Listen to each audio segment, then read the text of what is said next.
Thank you, John, for the invite. First off, we really appreciate the opportunity to speak to the group here, and hopefully we're going to learn some things and have some fun. A couple points. I specifically put in the information about my 4-year-old and 6-year-old because part of the don'ts that we're going to go over are what my 4-year-old son and 6-year-old daughter do. And so if you have kids, you might find some humor in it. If you don't have kids, just humor me and just think it's funny. So just laugh anyway. But that's kind of the don't portion. So a real quick background in kind of why we're here and why somebody with literally a blue collar is up here talking about social etiquette. Fastenal, we operate in a business-to-business environment, and we are industrial and construction supplies.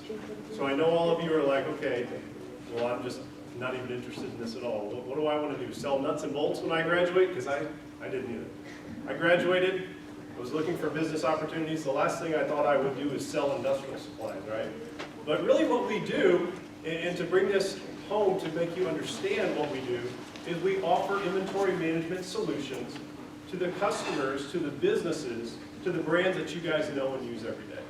So if you have a Harley-Davidson motorcycle, if you drive a Tesla car, maybe not as a college student, but maybe someday you'll have a Tesla. If you use a Procter & Gamble product to wash your clothes, wash your dishes, something like that, we're the behind-the-scenes suppliers that get the product to them. So we're not a glamorous company, but many times we are in these settings where we have to display our social etiquette with the business leaders, with the vice presidents, presidents, general managers, plant managers of these businesses. So this hits home for me. So no matter what road you might go down in whatever business path you choose, at some point you're going to be meeting, you're going to be discussing, you're going to be interviewing with business people, and social etiquette is very important. So with that being said, Fastenal, we're B2B, we're a Fortune 500 company, we're publicly traded. We did about $4 billion in sales last year. So we're a big company that, again, unless you're in the industry or something of that nature, we're not a household name. We were just having a discussion here about our branch here in Pocatello and how we've got more visibility now that we have a new location. So anyway, hopefully you take some fun and take some pointers away here, and we have some fun today. So we'll get started. And sorry, go ahead and eat. Yes, you can start eating. Okay, so frequently asked questions. Why an interview over dinner, over lunch, something like that? As an employer, we want to see how you interact. We want to see you in a more social setting to get a better feel for how you interact with somebody. It's a way to continue the interview without the constraints of the office. Oftentimes the interview candidate feels a little more comfortable, a little more of a social setting in a job interview when you're eating. How do I eat and answer questions at the same time? You may not have a lot of time to eat if you're being asked questions. So take small bites, allow yourself time to chew, don't talk with food in your mouth. Common sense things that hopefully your parents probably taught you as well. But again, small bites, don't talk with your mouth. So, the little book of etiquette. Today, business is the largest social environment in the world. Our rapidly expanding global economy forces us to socialize and conduct business at the table more often than ever before. It is in this setting that table manners play a major role as relationships are developed and strengthened. There is no better or possibly worse place to make an impression than when you're eating. So, the host, as John alluded to earlier, the host is in charge. The hosts are the company representatives. So whether you're having a business dinner or an interview, the interviewer would be the host, the company representative would be the host. They are responsible for making everyone feel comfortable and make sure everyone's meal is okay. Directs the table and the waiter or waitress on what to do. And as a guest, you follow the host's lead. Pretty basic so far. The setting. Always take and leave your seat from the right. The person sitting to the right of the host is the person of highest importance, so congratulations. The person sitting to the left of the host is the second highest importance, so Corey. To drink or not to drink? Okay. Job applicants who are invited to have lunch with their interviewers are strongly advised not to drink. I would really hit home on this one. Even if the interviewer or if you're in a business setting, I would still err on the side of caution and I would not drink. I don't have any funny stories. I don't have anything where I was the wrong one, but I would just caution you on that one. So, beverage selection. Take a drink only when you have no food in your mouth. Sip instead of gulping. If you're a woman, don't wear so much lipstick that your drinking glass will become smudged. Avoid a straw if possible. If you must, avoid slurping, much like my son drinking a milkshake. It's the slurp. Napkin use. Everybody got their napkin on their lap? Place your napkin completely unfolded on your lap if it is a small napkin, or in half if it's a larger dinner napkin with the crease towards your body. I'll give everybody a chance to correct their napkin now.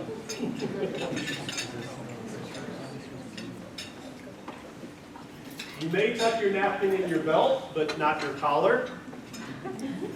As much as my son does the cowboy look, I know it's a little dark there, but he's got his napkin tied around his neck there, eating ice cream. The napkin remains on your lap throughout the dinner and should be used for gently blotting your mouth. Napkin use continued. Your napkin is the one on the left as you sit down. The meal begins when the host unfolds his or her napkin. This is the guest signal to do the same. Everybody's already started. Good. We're on track. If you must leave the room, place your napkin on the chair, not on the table. The host will signal the end of the meal by placing their napkin on the table. After finishing the meal, place it to the left of your plate with a peak. Okay, ordering the meal. This is a common question. What should I get? What should I order? Should I order expensive? Should I go cheap? What kind of impression is that going to make? Do not order the most or least expensive meal on the menu. So if you go to McDonald's, don't order something off the dollar menu. Think about the food you order. How do you eat it? What's it going to leave? What kind of residual effects? Spinach, is it going to get stuck in your teeth? If you order hot wings, are you going to have hot sauce and ranch and blue cheese all over your mouth and hands? So think about what you order. Think about what kind of impression you're going to make. Do not feel obligated to order what the host suggests. It's merely a suggestion. Ask the server any questions you may have about the food. The table setting. This is the most confusing part, Johnny said so earlier. So I blew this picture up as big as I could, and I'll give everybody a chance here. I was always taught, start on the outside and work your way in. So as you see on the left side there, you've got the salad fork. Next to that, the dinner fork. And you guys can go around the picture there. But this to me was always the confusing part growing up. Everybody need to change their fork now? Anybody use the wrong fork, or are we good? So depending on what type of restaurant you're in, you may have a red wine glass, a white wine glass, a champagne glass. They may take that away depending on what your drink selection ends up being, but you're typically going to have this type of a setting as you sit down. The place setting. The place setting can tell you a lot about the meal you are about to consume. Is it American style? Is it continental style? How many courses? Always use the silverware starting from the outside in. So American versus continental. So in American, the salad is served before the meal, as you're all eating right now. You can exchange silverware from hand to hand. In a continental setting, the salad is served after the meal, and silverware typically doesn't change hands. Now, I have a picture there. Does anybody know what that building is? What? Type A 101. Anybody been there? All right, good deal. Another one back there? Okay. What'd you do there? Rode around it. Okay, did you go in the building? I went in the basement. Okay, all right, very good. Who was in the back? Okay, have you eaten at the top? No, but I went all the way to the top to look at the instrument, how they stabilize the building. Okay, very good. So correct me if I'm wrong, but at one point, I believe now the tallest building in the world is in India. But I think at one point, Taipei 101, I think is the second now. Maybe at one point it was the tallest building in the world. I should have Googled that before I got up here again. Anyway, a couple years ago, I took a trip to visit our Fastenal suppliers in China and Taiwan. So, I had never been to China or Taiwan. I had never done continental dining or any type of dining outside the U.S. other than my honeymoon and things around here. So, it was an eye-opening experience at the least. So, literally, we ate at the top of the Taipei 101 building in the clouds. So, we had some very interesting food. We had shark fin soup. Anybody ever had shark fin soup? Anybody? No? Yeah? Shark fin soup? Oh, okay, I thought you raised your hand.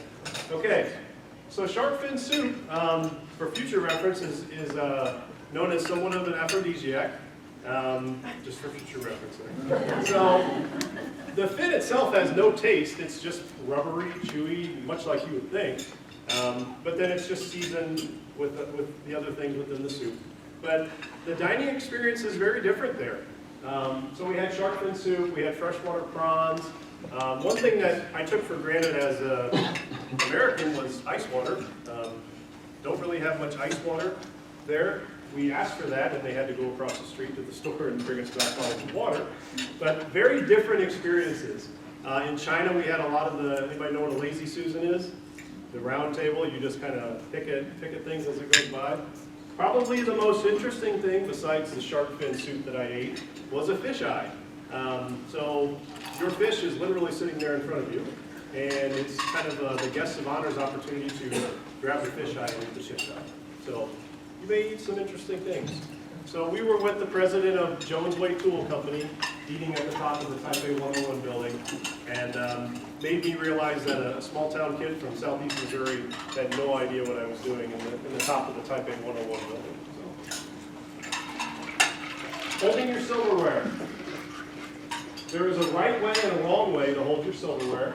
Never grasp your knife or fork like you would hold on to handlebars or a joystick.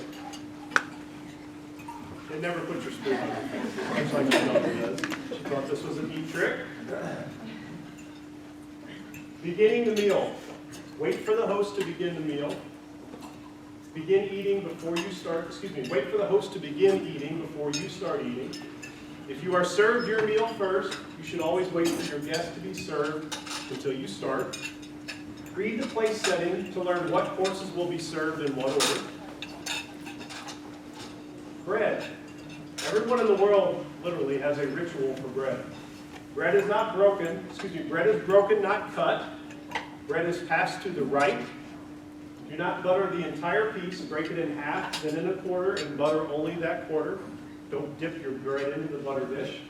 Use the butter knife to butter, not the dinner knife. So everybody have their butter knife up top?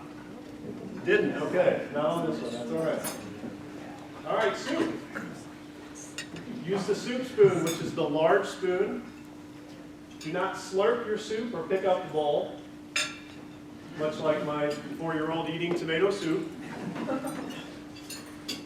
Spoon away from you to the center of the bowl. This is something that I knew, but I don't practice that often, but you're actually supposed to spoon away from yourself as you're getting your soup. Sip a clear soup from the side of the spoon. Other soup should be eaten directly from the spoon versus sipping. You may drink your soup if it is served in a cup with handles. When finished, put your soup spoon on the side of the soup plate. Salad. Use the salad fork, which is the first fork on the left side of the plate. We talked about that, working your way in. Start on the left side. Do not use your dinner fork to cut your salad. The seating may include a salad fork. If so, do not use the dinner fork. When finished, place your fork at the 4 o'clock angle with the fork tines up or down. Sorbet. Anybody had sorbet? Kind of things like sherbet to me. Okay. This course is served to cleanse the palate. Eat as you would ice cream. It's usually served with a spoon. Do not use the spoon between the soup spoon and the knife. When finished, put the spoon on the side of the plate. Managing your utensils. The proper way to cut your meat is to hold your knife and your fork with your thumb and pointer finger. This is where a lot of people trying to cut into a hard piece of steak or a hard pork chop or something like that struggle. But the American style alternates the fork and the knife. Example, if you cut your meat with your knife in your right hand, you would switch your fork to your right hand. Continental style is different. You cut your meat with your knife in your right hand and bring it to your mouth with your fork in your left hand. The meal. Only cut what you will eat each bite. Do not cut, typo there, sorry. Do not cut the entire piece. It is customary to leave a small portion to show you are filled. The host should pace his or herself and eat as long as the guest. If you bite into something and you need to take it out of your mouth, the rule is take it out the way it went in and hide it under garnish if possible. If you've got a fatty piece of meat, if you've got the bone, something like that.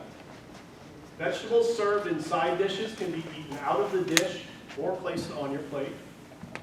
Use your knife to cut fruit from the core and your fork to bring the pieces to your mouth.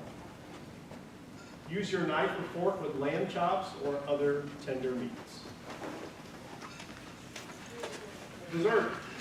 My son with his giant cookie. Probably not a good idea to get a cookie as big as your head.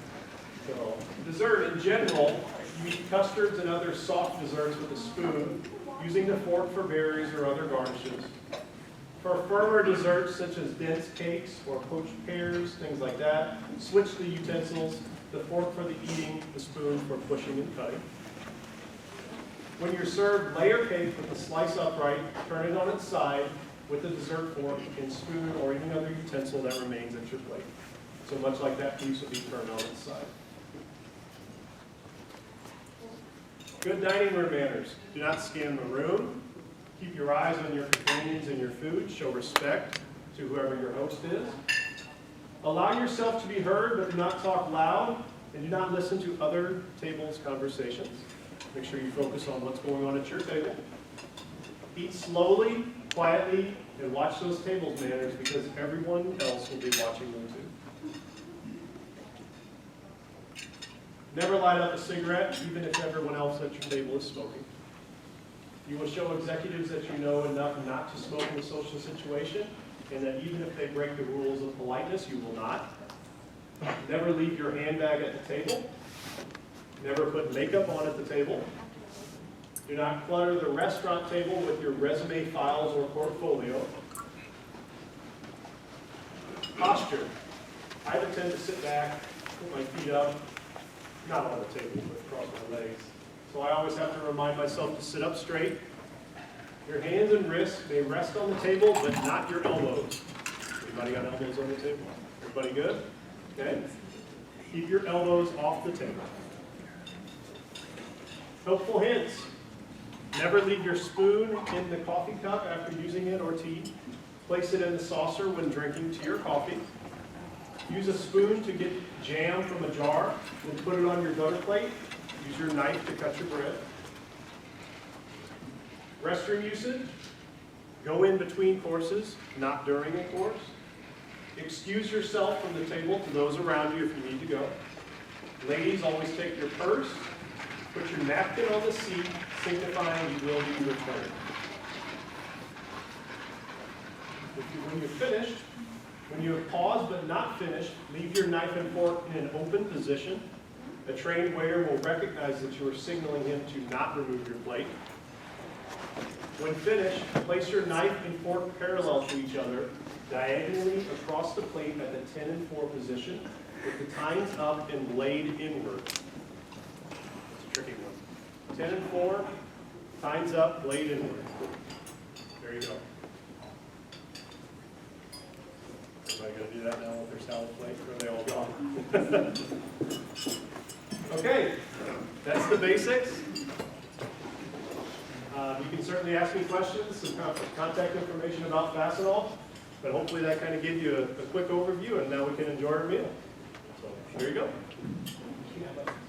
Yeah, absolutely. Be happy to. Any questions? Yes. Are there any little rules about jewelry? I know if I sit for a long time with my wrist down and I walk on, is there any rules to remove jewelry or watches? Not that I know of. I mean, I know my watch tends to ride up, ride down, depending on what I'm doing as well. So, not that I know of. Keep it on. Yeah. Don't take it off during the meal.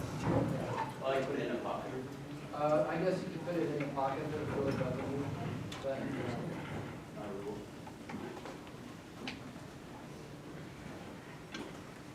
Yes. Do you keep your jacket on or is it to do it?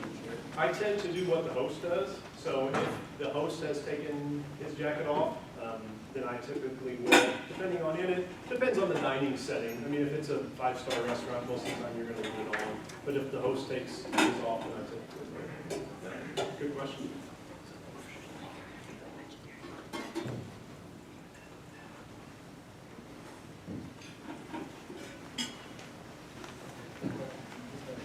Maybe yes. Do we avoid cell phone use at the table? Yes, please.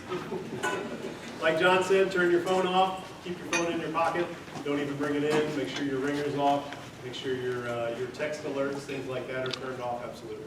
So, yes? We had 2 slides where the first slide showed that we should break our bread, and the last one said we should cut it. Sorry, I misspoke on the bread. Yeah, you should break your bread, I know. I had a typo in there, yes. Yes? I guess I was wondering, when I read that one, I thought break your bread, but they give you like a loaf that you would, like you would at an Italian restaurant, maybe that's when you cut it. Yeah, already pre-sliced or something like that, depending on what kind of bread you have.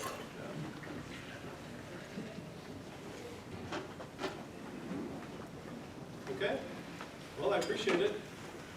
Any other questions? Or Corey and I will be on campus a couple days this week, talking to some classes and as well at this rare fair. So if you've got any questions about Fastenal or want to chat, we'd be happy to do so. So thank you.